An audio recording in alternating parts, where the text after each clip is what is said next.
Sveiki sugrįžę po atostogų, Vaisingumo šaknų podcastas ir mes Ieva ir Giedrė čia vėl su jumis. Labas visiems, mes jūsų labai pasiilgome, mes pačios irgi pailsėjom, patostogavom ir dabar esame nusiteikę toliau kibti į darbus ir pasiūlyti jums dar daugiau epizodų negu prieš tai. Taip, tęsime šį podcastą, turime priruošę daug temų, tad paspauskite tą subscribe, prenumeruoti mygtuką ir pasieksite visus ateities epizodus. Taip. O šį kartą pradedame nuo tokios temos, kuri daugeliui yra kaip ir tokia, kaip ir atrodo savaime suprantama, ar ne, bet tuo pačiu manau, kad ne viską, net ir aš pati ne viską žinau, ar ne, kaip pradėjau bandyti pastoti. Tai mūsų tema šio epizodo yra žalingi įpročiai ir kaip žalingi įpročiai yra susijęs su vaisingumu. Taip, tai man atrodo tokia tema, kur lyg ir visi žinom, bet yra tiek daug, ko dar mes nežinom ir po to iškyla tokie klausimai ir mes pabandysime juos atsakyti. Taip, ir pradėsime nuo tų gal pačių jau akivaizdžiausių žalingų įpročių ir paskui paminėsime tokius, kur gal ne visai suprantami kaip žalingi įpročiai, bet, apžvelgsime ir juos. O tai Giedrė, kas yra žalingi įpročiai? Kas yra tau žalingas įprotis, kaip tu manai? Jeigu aš taip galėčiau apibrėžti, kas man yra žalingas įprotis, tai yra toksai įprotis, kurį tu, kuris kažkokiu būdu tau kenkia, bet tu negali tarsi jo paleisti. Ir kai man kas nors pasako žalingas įprotis, tai aš iš karto pagalvoju, aišku, apie, pavyzdžiui, rūkymą arba alkoholio vartojimą. O apie sėdėjimą prie kompiuterio arba valgymą spurgų nepagalvojai? Žinok, ne visada, bet aš galvoju, čia priklauso nuo to, ar tai yra įprotis, ar tai yra kažkas, ką darai kartais, nes nemanau, kad spurgos valgymas ten retkarčiais gali būti žalingas įprotis, bet jeigu tai tai man atrodo, tai yra du gal pagrindiniai elementai, tai yra pasikartojantis elgesys, kuris kažkokiu būdu kenkia sveikatai. Taip, aš manau, kad tokį apibrėžimą rastume internete, jeigu paieškotume. Tai gal einame prie klausimų. Ieva, gal pirmiausia pakalbėkime apie tuos žalingus įpročius, kurie labiausiai kenkia vaisingumui. Kokie tai būtų? Tai šiuo atveju aš manau, kad ir yra tai, ką ir tu, Giedrė, paminėjai, tai, ką ir kiekvienas pagalvoja, kai pagalvoja apie žalingus įpročius. Pagrindinis ir pats, sakykime, numeris vienas kenkėjas ir vyrų ir moterų vaisingumui yra rūkymas. Taip pat prasideda ir alkoholis, bet dėl alkoholio dar yra tokių niuansų ir jis, žinoma, nors tai yra labai blogai nėštumo metu, pačiam vaisingumui, jeigu tai nėra per didelis alkoholio gėrimas, jis nekenkia, sakykime. O rūkymas tai tikrai yra ir vyrams, ir moteriams kenksmingas. Vyrams rūkymas, žinoma, paveikia tą patį svarbiausią dalyką apvaisinimui, tai yra spermatozoidus. Sutrinka ir jų judėjimas, koncentracija sumažėja, taip pat atsiranda DNR pažaidų, tai yra pavyzdžiui ir 2018 metų studija, kur jie tikrino būtent kaip rūkymas ir alkoholis paveikia vyrų vaisingumą. Ir buvo išskirstyti vyrai į kelias grupės, tai pastebėjo, kad daugiausiai buvo paveiktos tos grupės, kur buvo arba vien tik rūkantis, arba rūkantis ir vartojantis alkoholį. Ir ten buvo pastebėta daugiausiai DNR pažaidų spermatozoiduose, bet tose kitose grupėse taip pat buvo matomas neigiamas pokytis lyginant su kontrolė, kurie iš vis nei rūkė, nei vartojo alkoholio tuo metu. Tai dėl tų DNR pažaidų ir kodėl tai yra toks baisus dalykas, dėl to, kad jeigu spermatozoidas su DNR fragmentacija, dar kitaip vadinama, arba pažaidomis apvaisina kiaušialąstę, tada yra labai didelė tikimybė, kad šitas embrionas neišgyvens ir, pavyzdžiui, įvyks persileidimas. arba tiesiog net nesiformuos iki to implantacijos lygio ir nesimplantuosis. Gali būti įvairių variantų, gali būti, kad tiesiog šitie pažeisti spermatozoidai nebus tokie judrus, nebus tokie veiksmingi ir jie negalės apvaisinti kiaušialąstės. Tai todėl yra tos dabar ir tikrinama dėl DNR pažaidų, dėl fragmentacijos, nes tai yra toks tarsi užslėptas dalykas ir kartais spermatozoidai gali būti, atrodo, iš išvaizdos atrodyti įprastai ir gerai, bet viduj ta genetinė informacija bus sutrikusi. Tai rekomendacija yra vyrams, kurie rūko, yra mesti rūkyti ir bent jau sumažinti vartojimo alkoholio kiekį, ar ne? Nes dažniausiai moteris imasi visokių priemonių, viską, kaip čia pasakyti, nustoja gerti, nustoja rūkyti, galbūt ten pradeda papildus vartoti, sportuoti ir taip toliau, bet jeigu vyras toliau tęsia tą kaip ir nesveiką gyvenimo būdą, tai irgi gali atsiliepti bendrai poros vaisingumui. Taip, tikrai taip, abu yra svarbus ir dar labai dažnai būna tas, kad kai vyras rūko, tai pasyviai rūko ir moteris, tai ji net nerūkydama gauna taip pat tų blogų medžiagų iš tabako ir tai gali taip pat paveikti jos vaisingumą in the long run, kaip sakant, su laiku. Tai, bet kalbant būtent apie tas pačias moteris ir kaip jų paveikiamas yra vaisingumas rūkant, tai čia labiausiai yra kalbama apie kiaušidžių veiklą ir kiaušialąsčių senėjimą, kad tai skatina kiaušialąsčių senėjimą, gali būti mažesnis kiaušidžių rezervas ir tai yra iš tikrųjų pastebimas kiaušidžių rezervas mažesnis pas moteris, kurios rūko ilgą laiką. Ir kaip žinome, kiaušidžių rezervas tai yra daugmaž kiaušialąstės, kurios dar yra likusios ir kurios galėtų ovuliuoti ir būti apvaisintos. Tai kuo jų mažiau, tuo mažesnė tikimybė, kad įvyks tas apvaisinimas ir tuo gali būti didesnė tikimybė, kad anksčiau, pavyzdžiui, prasidės menopauzė. Tai man įdomu, tarkime, jeigu moteris rūkė jauna ir dabar nori susilaukti vaikų, ar įmanoma atstatyti tas pažaidas arba ten, tarkim, kiaušialąsčių kokybę, ar galima atstatyti tai nustojus rūkyti, ar jau kaip ir šaukštai po pietų?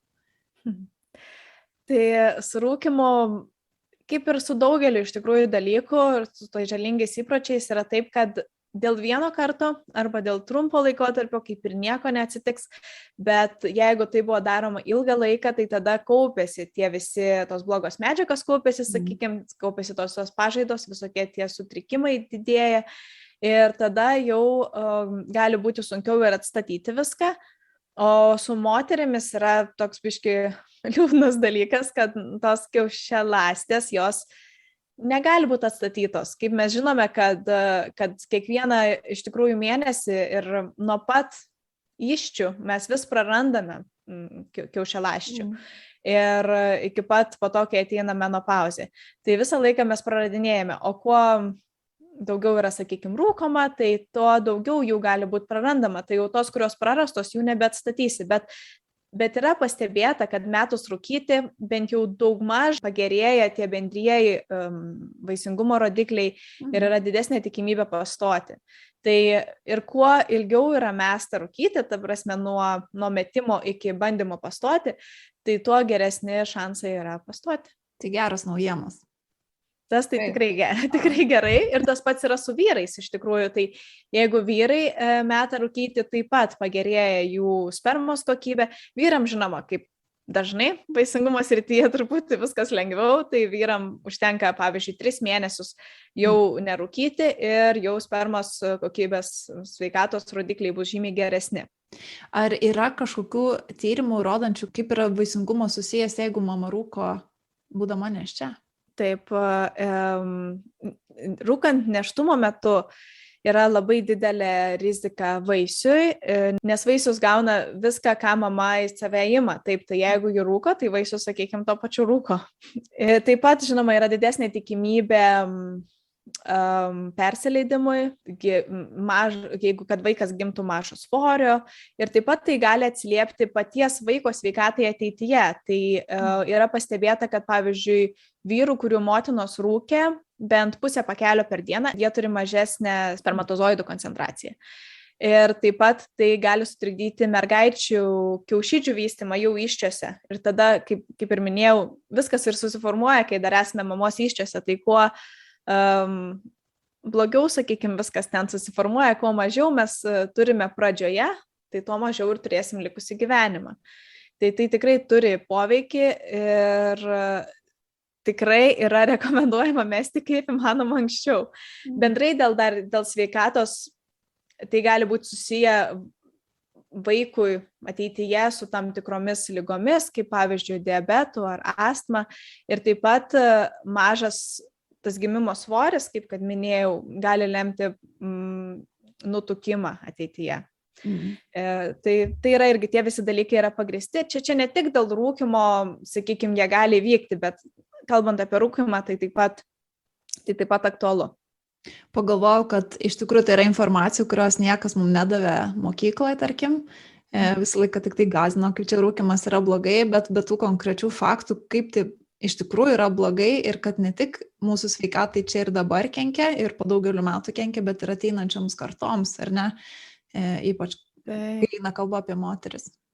Aš pamenu bakalauro laikais, tu tikriausiai visą gyvenimą prisiminsi, nes kažkaip iš karto, kai kalbu apie rūkymą ir apie nėštumą, prisimenu, buvau aš Lietuvos medicinos studentų asociacijoje ir ten įvairiom skirtingom temom mes kalbėjom ir turėdavom paskaitas ir visą kitą. Ir labai gerai atsimenu, kad vieną kartą kalbėjo apie rūkymą. Buvo klausimas, kad aš girdėjau, kad yra labai blogai mesti, jeigu tu jau tapai nėščia ir tada mesti, tai būtų labai blogai vaisiui. Ir profesorė atsakė, kad ne, 100% reikia mesti. Tai kuo anksčiau mesi, tuo bus geriau. Ir jeigu, pavyzdžiui, žinoma, būna taip, kad pastojai, nežinojai, toliau rūkėjai arba gal pavartojai alkoholio, tai gal tai net neturės tokios didelės rizikos, jeigu tu tik sužinojusi iš karto mesi. Ir tas kartais yra irgi klausimas, aš ir pati esu gavusi kaip dėl alkoholio vartojimo, jeigu, pavyzdžiui, nežinojau, bet ten išgėriau kažko ir po to sužinojau, kad aš esu nėščia ir ar tai jau paveiks vaisių. Tai labai priklauso, žinoma, nuo kiekio. Tai jeigu jau esat nėščia ir atrodo, kad viskas yra gerai, tai tada tikriausiai viskas ir yra gerai. Dėl to nereikia pergyventi, nes maži tie alkoholio kiekiai pradžioje, jie neturi tos tokios didelės įtakos, tačiau nėra kažkokio leistino arba saugaus kiekio, kurį būtų galima vartoti. Tai, tiesiog nereikia panikuoti, jeigu taip jau buvo, kad nežinojot, dažnai tai neturi jokios įtakos. Bet kalbant apie tą gėrimą ir alkoholio kiekius, kada tai jau yra žalinga, nes tarkim, jeigu išgeriama taurė vyno ten prie pietų arba, nežinau, pabaliavoju kokį kartą per mėnesį ar 2 kartus, ar tai jau yra tas žalingas kaip ir alkoholio vartojimas, ar čia kaip ir dar viskas gerai ir leistina? Taip, tai šitas klausimas yra toks irgi dviprasmiškas, gal sakykime, arba kontroversiškas, nes nėra, kaip ir minėjau, nėra saugios dozės, kuri būtų galima vartoti ir kuri visiškai nekenktų. Tai čia žinome, kai nesilaukia. Taip, kai nesilaukia. Bent bendrai mes juk žinom, kad alkoholis nėra gerai. Alkoholis yra žalingas įprotis nebereikalo. Tai jis, žinoma, nėra gerai, bet yra tie tokie, kaip minėjau, standartai. Tai dažniausiai, sakykime, sakoma, kad jeigu geriamas 1 alkoholio vienetas per dieną moteriai arba 2 alkoholio vienetai per dieną vyrui, tai yra nieko tokio. Tai, pavyzdžiui, 1 vienetas yra mažas alaus butelis lengvo, ta prasme, vyno stiklinė jau yra įprastai 2 vienetai.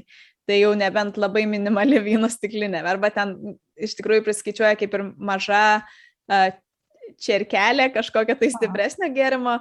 Tai gali būti daug maž apskaičiuojama kaip 1 vienetas, o 2 vienetai tai jau irgi, sakykime, didesnis alaus butelis arba stiklinė vyno. Tai pavyzdžiui, jeigu geriama šitoks kiekis per dieną, tai sakoma, lyg ir tai neturėtų veikti, bet iš tikrųjų tai paveikia vis tiek. Jeigu kiekvieną dieną išgeriamas yra didelis butelis alaus arba 2 buteliai alaus, nesvarbu ar vyrui ar moteriai, tai paveiks vaisingumą. Na, štai ką sako mokslas. Tai ir, pavyzdžiui, tyrimas, jau ir seniai daryti tyrimai, 98 metais Danijoje buvo atliktas tyrimas su apie 500 porų jie ištyrė ir ten stebėjo, kaip kiek moteris vartoja alkoholio. Ir buvo lyginamos tos, kurios visiškai nevartojo, tos, kurios vartojo iki 5 gėrimų, jie įvardina per savaitę, tos, kurios vartojo nuo 6 iki 10 gėrimų ir tada, kurios dar ten vartojo iki 15 gėrimų per savaitę. Į tokias grupės buvo suskirstyta ir buvo žiūrima, ar tai kažkaip paveikia pastojimo tikimybę. Pavyzdžiui, kiek tikimybė pastoti per mėnesį. Tai jeigu sakome, kad standartas ir, sakykime, ta 100% pastojimo tikimybė yra, kai visiškai negeriama, tai tada su tuo lyginant sumažėja 40%, jeigu vartojama iki 5 gėrimų per savaitę, tai skaitant ir tas, kurios vartojo 1 gėrimą, jos irgi jau buvo šitoj grupėje. Tai buvo, didelis sumažėjimas. Taip, jeigu geriama nuo 6 iki 10 gėrimų per savaitę, tai tada sumažėja dar daugiau, tada, sakykime, per pusę jau sumažėja, o jeigu geriama iki 15 gėrimų per savaitę, tai tada sumažėja apie 70%. Tai tikrai didelis mažėjimas ir kuo daugiau, kaip matom, tuo didesnė yra žala. Taip, tai man atrodo išvada yra kaip ir aiški. Ar ne? Ir dėl to labai daug kur rasite tiek tyrimuose, yra rekomendacija iš vis atsisakyti alkoholio, jeigu norite pastoti. O tai turbūt dar svarbiau yra toms poroms, kuriams sunkiai sekasi pastoti, ar ne? Kad bent jau tuos tokius dalykus, kur galima paveikti, kad mes pašalintume, ar ne, kad tai netrukdytų, kaip rūkymas, gėrimas, tarkim. Man atrodo, kad šitos poros labiausiai gal ir kreipia dėmesį šitos dalykus, kurios jau susidarė su sunkumais. O kitas toksai irgi galbūt mažiau pasitaikantis irgi žalingas įprotis, bet taip pat irgi kai kurie tai daro, vartoja, ar ne, tai yra ta vadinama žolė arba marihuana, kanapės. Tai, nes yra kai kurių žmonių požiūris, kad tai yra visiškai nepavojinga ir geriau negu paprastas cigaretės ten, ar ne, tabakas. Tai mes irgi pabandėm paieškoti, kokia yra sąsaja su vaisingumu, nes tikrai įdomu, ar ne, nes, pavyzdžiui, Amerikoje yra daryti tokie tyrimai, kadangi Amerikoje labai daug žmonių, ar ne, rūko marihuaną. Tai kiek man teko domėtis, tai yra prieštaringi rezultatai. Vieni rodo, kad paveikia neigiamai vaisingumą tiek vyrų, tiek moterų, o kiti tarsi kaip ir neranda skirtumo. Taip, aš irgi tikrai mačiau daug skirtingų tyrimų ir ypač anksčiau, kai dar, man atrodo, praeitų metų pradžioje ieškojau, tai taip ir nesupratau to atsakymo, kaip ten yra. Bet dabar neseniai radau naujesnius tyrimus, taip, kadangi būtent dėl to, kad yra jau legali marihuana Amerikoje, kai kuriuose valstijose, tai galima pradėti daryti tyrimus. Tai būtent yra problema su tais nelegaliais dalykais, nes kai yra nelegalūs dalykai, taigi žmonės nevartoja.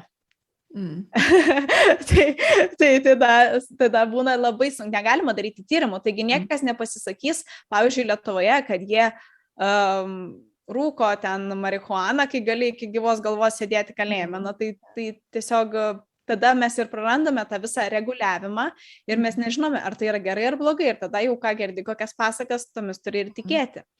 O va dabar, pavyzdžiui, vienas iš tų tyrimų, kaip ir minėjau, yra būtent to NIH, Nacionalinio sveikatos instituto Amerikoje. Ir 20 metų, tai čia prieš metus darytas paskelbtas tyrimas.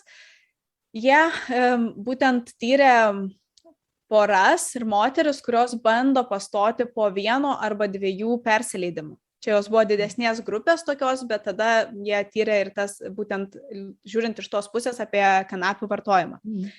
Tai tos, kurios, pavyzdžiui, apie link nėštumo einant buvo vartojusios kanapių, marihuanos, arba tos, kurios gavo teigiamą šlapimo testą, tai jos buvo jau įrašytos į grupę kaip vartojančios, sakykime. Ir buvo pastebėta, kad jos turi apie 40% mažesnę tikimybę pastoti per ciklą, negu nevartojančios visai. Ir šitas dalykas buvo pastebėtas ne tik toje studijoje, kita studija irgi buvo dar gal net didesnė, ten buvo virš 1000 moterų ir taip pat buvo jos stebimos kaip po 1 ar 2 nutrūkusių nėštumų. Tai reiškia, kad jau buvo kažkokie tai gal sutrikimai ir jos kreipėsi, žinoma, į gydytojus dėl to buvo ir pradėtos įjungtos į šitą tyrimą. Tai taip pat pastebėjo, kad tos, kurios bandė pastoti ir vartojo, turėjo apie 41% mažesnį šansą pastoti, o bendrai per visą tą studiją, kol jį vyko, pastojo apie 42% vartojusių ir 66% nevartojusių.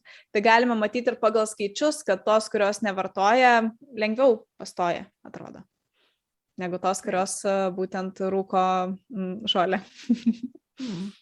Ir iš tikrųjų aš pati galbūt tokia naivi truputėlį buvau, ar ne, dėl tų narkotinių medžiagų vartojimo, kaip ir marihuanos, tačiau kai pradėjau dirbti su suaugusiais poliklinikoje, iš tikrųjų man akis atsivėrė, kiek žmonių vartoja narkotinės medžiagas. Tai dėl to mes nusprendėm ir įtraukti, nes tai yra tokia tema, apie kurią viešai ir garsiai niekas nekalba, ar ne, bet kartais gali būti tokio nerimo, ar ne, parūkiau žolės, kaip tai atsilieps mano vaisingumui, galbūt dėl to vieno karto, čia dabar ir ar ne, negaliu pastoti. Tai mūsų informacija tokia, kad tai yra taip sumažina galimybės pastoti, tačiau vyrams, ko gero, kaip ir mes prieš tai sakėme apie alkoholio vartojimą, rūkimą, ar ne, kad nustojus, tai jų kaip ir tie spermatozoidai gali atsigauti per 3 mėnesius ar pusę metų, ar ne? Taip, vyram pasisekė iš tikrųjų šitoj srityje, bet tai yra ne tik, bet vis tiek, ta prasme, yra poveikis. Nors buvo galvota, kad gal vyram ir nėra jokio poveikio, bet yra pastebėta, yra tyrimų, kur pastebėjo, kad sumažėja ir pati koncentracija ir judrumas, morfologija pasikeičia spermatozoidų, bet taip pat tai labai paveikia ir pačią tą seksualinę funkciją. Tai pavyzdžiui, sumažėja libido ir moterims, ir vyrams, impotencijos didesnė tikimybė, ir tai, kad pavyzdžiui, bus priešlaikinė ejakuliacija. Tai visa tai tikrai jau yra įrodyta, kad tai yra pastebima nuo marihuanos būtent vartojimo. Ir taip pat pas moteris yra tie hormonų pokyčiai sukeliami būtent dėl tos medžiagos esančios kanapėse, kuri vadinasi tetrahidrokanabinolis. Bet labai gerai žinoma kaip THC. Ir dėl jo sutrinka hormonai ir dėl šitų hormonų sutrikimų ir atsiranda visokie tie sunkumai pastojant. Na, bent jau taip dabar mano mokslininkai, bet iš tikrųjų dar vis reikia daugiau tų tyrimų ir dar vis darys tos tyrimus. Tai dėl to dabar rekomendacijos yra tokios, kad reikia sustabdyti vartojimą marihuanos prieš bandant pastoti ir pastojus, žinoma, o vėliau, žinoma, galite sekti naujus tyrimus ir žiūrėsime, ką sakys vėliau. Epizodo pradžioje tai Ieva dar paklausė manęs, ar spurgos valgymą aš irgi laikau žalingų įpročių. Ir aš sakiau, čia priklauso, ar ne, kaip dažnai valgai tą spurgą. Tai mūsų kaip ir paskutinis tas klausimas ar potemė yra susijusi su tais kitais žalingais įpročiais, ar ne? Tai tarkim, kas liečia spurgas, tai galbūt labiau galim pakalbėti apie cukraus vartojimą. Ar tai gali būti pavadinta žalingų įpročių ar ne, ar jisai kažkaip turi kažkokios neigiamos įtakos vaisingumui, ar, nežinau, gal teigiamos? Kokios yra tavo žinios šio klausimu, Ieva? Taip, dėl cukraus galima daug galvoti, nes cukrus, žinome, kad dažniausiai nėra labai geras mūsų draugas. Ir labai geras draugas, tu pagalvok apie šokoladą.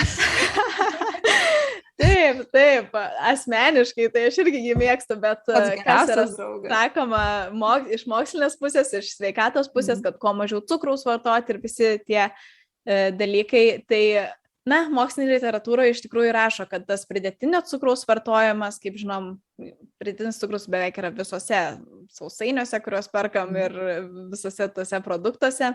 Ir labai apdirbtas maistas, tai būtent irgi tas maistas, kuris turi daug cukraus ir mažai skaidulų, tai jo vartojimas gali slopinti kiaušialąsčių brendimą, o tas brendimas būtent ir yra tada, kai ruošiam ovuliacijai ir kad kiaušialąstė galėtų būti apvaisinta. Tai būtent yra todėl, nes insulinas, tas hormonas, kuris išsiskiria kažko ten pavalgiusio, kuris reguliuoja tą visą cukraus kiekį kraujyje, jis yra chemiškai labai panašus į hormonus skatinančius kiaušialąsčių brendimą. Ir kai yra insulino labai daug, organizmas truputį susipainioti gali ir nebesupranta, kokius čia hormonus išjungti, nes visada pas organizmą yra tokia reakcija. Jeigu reikia kažkokio hormono, jo gaminam, jeigu nebereikia, iš karto siunčiam signalus, kad nebegaminti jau. Tai jeigu yra daug insulino, kartais gali susipainioti organizmas, kaip ir minėjau, ir išjungti ne tos hormonus, išjungti tos hormonus atsakingus už kiaušialąsčių brendimą, tos, kurie yra iš tikrųjų reikalingi. Ir tada taip yra sutrikdoma ovuliacija ir gali būti sunkiau pastoti. Aišku. Aš šito dalyko tai nežinojau. Taip, tai čia toks... Kad cukrus kaip ir nelabai gerai, bet būtent, kad turi tokią įtaką vaisingumui. Pasirodo turi, bet bendrai tai žinoma, kad mums reikia angliavandenių, nes tada daug kas sako, o tai gal iš viso angliavandenių reikia nebevartoti. Tai jeigu kalbam apie angliavandenius, kaip apie tos, pavyzdžiui, sausainius, tortus ir visus tos nesveikus, sakykime, angliavandenius, kur ten yra ne tik angliavandeniai. Gal ir jų reikėtų atsisakyti, ta prasme, ne kad visiškai atsisakyti, bet tiesiog kontroliuoti, riboti, kiek valgai, tai čia visur reikia to balanso. Bet jeigu kalbam apie geruosius angliavandenius, tai sakykime apie daržovės, vaisius, tai būtent tokios dietos, kurios yra rekomenduojamos vaisingumo specialistų, viena iš pagrindinių yra Viduržemio jūros dieta, kur ji yra labai tokia spalvinga. Tai yra daug įvairiausių daržovių, vaisių, riešutų, kur gauni ir reikalingų riebalų tuo pačiu ir įvairių medžiagų, vitaminų, antioksidantų, kurie svarbus visai mūsų sistemai, visam organizmui ir taip pat vaisingumui. Tai tas balansas ir ta pilnavertė mityba yra pagrindinis dalykas čia. O kaip yra dėl kavos? Nes būtent kava, kažkodėl bent jau mano kelionė buvo toksai, kaip ir tas... Nežinau, aš vis laik galvoju, kad kava yra labai kenksminga, ar ne, ir kad negalima gerti, kai laukies, negalima gerti, kai ruošiesi pastoti, ar ne, bet kadangi kava yra tam tikra prasme irgi skatina priklausomybę, ar ne, nuo kofeino, tai kaip ir daugelis žmonių, jie gali mesti viską, bet kava, pastebiu tiek man, tiek mano rete, tarkim, kas ir nėščias buvo, vis tiek gerdavo ten kokį vieną puodelį, 2. Tai aš dėl to ir kaip ir domėjausi labai, ar tai tiesa, netiesa. Tai kiek man pavyko rasti informacijos moksliniuose šaltiniuose, tai iš tikrųjų 1 iki 2 puodelių per dieną kaip ir neturėtų kažkokios labai didelės rizikos sukelti ar ten neigiamai paveikti vaisingumo, bent jau moteriams. Dėl vyrų nežinau. Taip, tai iš tikrųjų taip ir yra. Jeigu 1 puodelis, sakoma, kad gal ir nieko nesukels, 2 puodeliai. Kitose šalise, man atrodo, Danijoje buvo daryta studija, kur sakė, kad iki 5 kavos puodelių tai nieko tokio. Bet aš labai taip irgi žiūriu, kaip pasakyti, į šitas studijas reikia žiūrėti truputį taip iš šono ir suprasti, iš kur jos ateina ir kad, pavyzdžiui, labai sunku yra kontroliuoti konkrečiai, kiek kavos, kiek paties to kofeino yra tame kavos puodelėje. Nes vieni geria 1 kavos puodelį, kur prisikrauna 5 šaukštelius kavos, o kiti geria, kur įsideda, sakykime, 1 gal kavos šaukštelį ir prasme šitaip lyginant, tai vis tiek yra skirtingi rezultatai. Tai dėl to yra labai sunku pasakyti, bet jeigu kalbam apie šitą, sakykime, vidurkį, sakykime, vidutinio stiprumo kavos puodelis, kur visur ir yra 2 šaukšteliai. Įdedamas, sakykime, taip, 2 šaukšteliai gal. Ir gal yra sunku, mums gal, kadangi mes esame pratę kavą gerti tuo arabišku, ar kaip ten vadinamą būdų, kur mes dedam tiesiog į puodelį ir užpilam, gal yra truputį lengviau kontroliuoti tą kiekį, o kitur, kai pasidarai visą didelį puodą kavos ar didelį, nežinau, net virdulį, kaip čia pavadint, tai tada gal truputį sunkiau kontroliuoti, nes tada norisi ir pilti daugiau tų kavos padelių arba iš aparato. Pavyzdžiui, tai iš tikrųjų nežinai, kiek ten įdeda tos kavos. Tai šitas dalykas yra truputį gal sunkiau kontroliuojamas, bet tas pats ir su alkoholiu. Tai vis tiek mes turime nustatytus tokius standartus, kur daugmaž galime įvertinti ir taip, kol kas dabar yra, kad, sakykime, nedaugiau negu 2 puodeliai, visai nieko. Galima, sakykime. Moterim irgi galima, bet geriausia vengti. Jeigu išeina negerti kavos, tada negerkit kavos. Žinau, kad kitom būna sunku, kitiem taip pat, nes dažnai mes esame šiek tiek pripratę prie tos kavos ir, pavyzdžiui, tas yra jaučiamas kofeino nutraukimo sindromas, sakykime, kad gal pradeda truputį galvą skaudėti, jeigu negeri kavos, bet po to jis labai greitai praeina. Tai ištvėrus tas porą dienų, po to bus geriau. O dėl paties poveikio to, tai pastebėta ir dėl vyrų, kad jiem blogina spermatozoidų kokybę, sukelia tą pačią DNR fragmentaciją spermatozoidos, jeigu geriama daug kavos. O moteriai tai taip pat sakoma, kad kažkaip paveikia tikriausiai vaisingumą, bet tokių konkrečių tyrimų nėra. Yra pastebėta, kad taip pat galbūt, bet vartojant daugiau negu 2 puodelius per dieną padidėja persileidimo tikimybė, bet šitas gali būti ir iš vyrų pusės, ir iš moterų pusės. Kaip minėjau, persileidimas gali vykti ir dėl to, kad spermatozoide buvo DNR pažaidų. Ir tiesiog po to tas embrionas negalėjo išgyventi, tai vyko persileidimas. Aš tokį kaip ir esu girdėjusi rekomendaciją, kur iš esmės jinai kaip ir labai protinga atrodo, ar ne, kad elkis taip, prieš bandant pastoti, taip liktų jau būtum neščia, ar ne, tai nevartoti alkoholio, nerūkyti, ten tarkim negerti kavos, sportuoti ar ten kažką daryti. Ir vienas dalykas tai padės ir vaisingumui, bet kitas dalykas, kad nebus to tokio kaip ir labai staigaus gyvenimo būdo pokyčio, kai pastoja, ar ne, nes tada jau kaip ir, bus kaip ir natūralu negerti kavos, tarkim, rytais ir nesijaus labai kaip kažkokia krizė didelė. Tai, bet paminėjai, pavyzdžiui, sportą ir kad nėštumo metu sportas daugam yra tabu vis dar. Ir atrodo, kad taigi nėštumo metu tai aš jau tikrai negaliu sportuoti. Ir dar kartais tokia senovinio kirpimo gydytojai irgi pasako, kad nesportuok, geriau dabar ramiai būk. Taip, gal pačiom pirmom dienom, arba jeigu yra IVF ir įvyko nuo embriono perkelimas, gal tada tas pirmas dienas galima pailsėti ir reikėtų pailsėti, ten nepradėti kažkokių svorių kilnoti. Taip pat, žinoma, niekada nėra patartina labai intensyviai sportuoti paties to nėštumo metu, bet vidutinio aktyvumo tas sportas yra patartinas ir rekomenduojamas ir tikrai duoda geresnių rezultatų ir vaisingumo atžvilgių. Yra tyrimai daromi, tai tikrai geresni šansai pastoti sportuojant, judant. Tai nebūtinai turi būti kažkoks kilnojamas svorio, kaip minėjau, gali būti tiesiog pasivaikščiojimas per dieną, ten kažkokį pusvalandį, valandą. Tai yra skirtingas, kiekvienas pasirenka pagal save, gal tiesiog šokis prieš veidrodį.